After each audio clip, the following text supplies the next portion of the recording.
मेरा कम मिलने का जो जो कारण है, उनको तुम ये मत समझ लेना कि मुझे तुमसे प्यार नहीं है, ऐसा मत समझ लेना।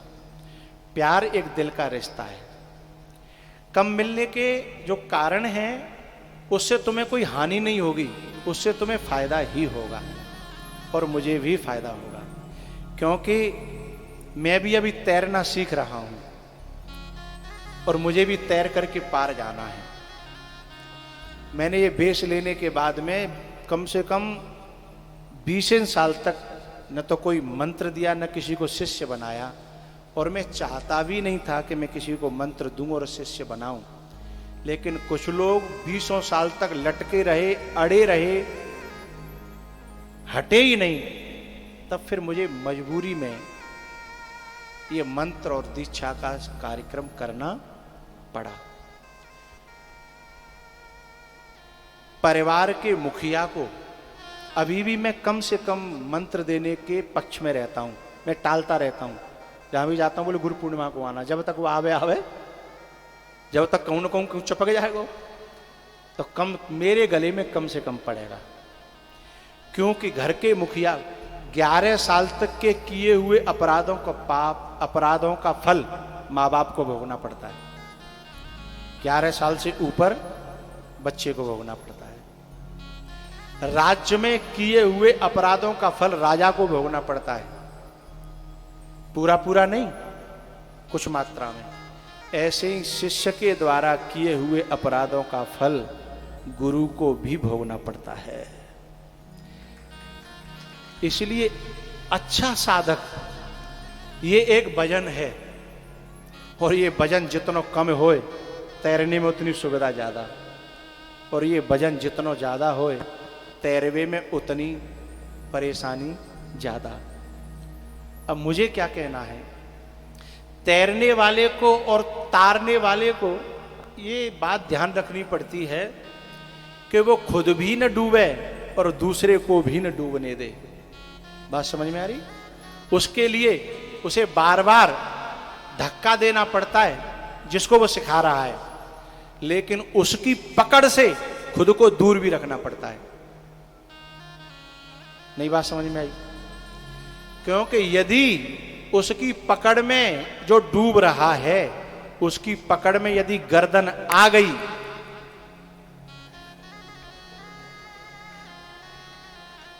समझ गए, तो दोनों ही नीचे जाएंगे। इसलिए थोड़ी सी नजदीकी, थोड़ी सी दूरी, जब जरूरत पड़े केवल तभी नजदीकी, बाकी दूरी। उस तैरने और तारने वाले को ये बहुत जरूरी है। अब मैं आपको कुछ बात बताना चाहता हूं इसी संबंधी। आप लोग जितने भी हो, आप जब भी अपने गुरुओं से, संतों से, महापुरुषों से मिलते हो ना, तो आप आध्यात्मिक चर्चा नहीं करते हो, डूबने और डुबाने वाली ही बात करते हो। मैंने 20 साल में जो अनुभव किया, 20 साल में आपके बीच में मैं जितना रहा हूं, शायद कोई नहीं रह सकता। आध्यात्मिक बात बहुत कम और संसारी बात बहुत ज्यादा। उन बातों से न तो तुम्हें कोई फायदा होने वाला है और न मुझे कोई फायदा होने वाला है। लेकिन एकांत का सेवन करके मैं जो खोज करूंगा, उससे मुझे भी फायदा होने वाला है और तुमको भी फायदा होने वाला है। इसलिए हमारे नेताजी सुभाष चंद्र बोस कहते थे, तुम मुझे खून दो, मैं तुम्हें आजादी दूंगा। है? तुम मुझे समय दो, मैं तुम्हें अध्यात्म के हीरे मोती खोज खोज करके दूंगा। और तुम मुझे समय नहीं दोगे तो मैं तुम में बैठे बैठे के तुम्हारी सुनूंगा, तुम्हारी सुन सुन के तुम पे निकालता रहूंगा। है? ज्यादा ना बैंगन खाओगे ना तो डकारो तुम्हें बैंगन की आंगी कलर, क्योंकि जो आया आहार लिया है वही निकलेगा। डकार में भी और मल के त्याग में भी। तो जब मैं दिनों रात तुम में रहूंगा और तुमसे ही आहार लूंगा, तो फिर तुम्हें परसूंगा क्या? वही जिसकी तुम्हें जरूरत नहीं है। तो मैं जो तुमसे प्यार करता हूं, इस बात को कभी प्यार करता हूं, इस बात में कभी कमी मत समझना। मुझे लगाव है। और पता है, जब मैं एकांत में होता हूं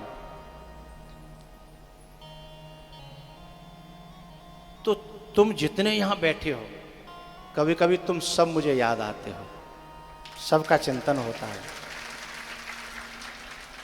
ऐसा मत समझना कि मैं तुमसे तो मिल नहीं पाता तो मैं तुम्हें भूल गया हूं ना। और पता है, जब एकांत में किसी महापुरुष को जब याद आ जाए, बस काफी है। लेकिन वो याद आने के लिए तुम्हें अपने जीवन को साधना से भरना पड़ेगा, तब याद आएगी। सेवा से भरना पड़ेगा, तब याद आएगी। तुम्हें स्वयं को शिष्यत्व से भरना पड़ेगा, तब याद आएगी।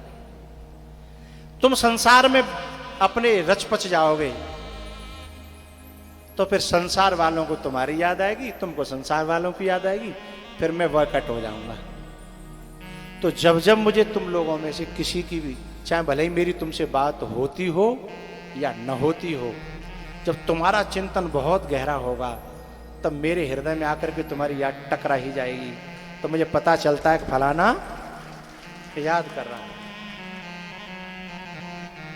और जब तुम्हारा मन बहुत विचलित हो और तुम्हारे याद करके आंसू आए, तो समझना तुम्हारे गुरु ने भी तुम्हें याद किया होगा, इसलिए तुम्हारा मन करेगा चलो कहीं कथा में चलो।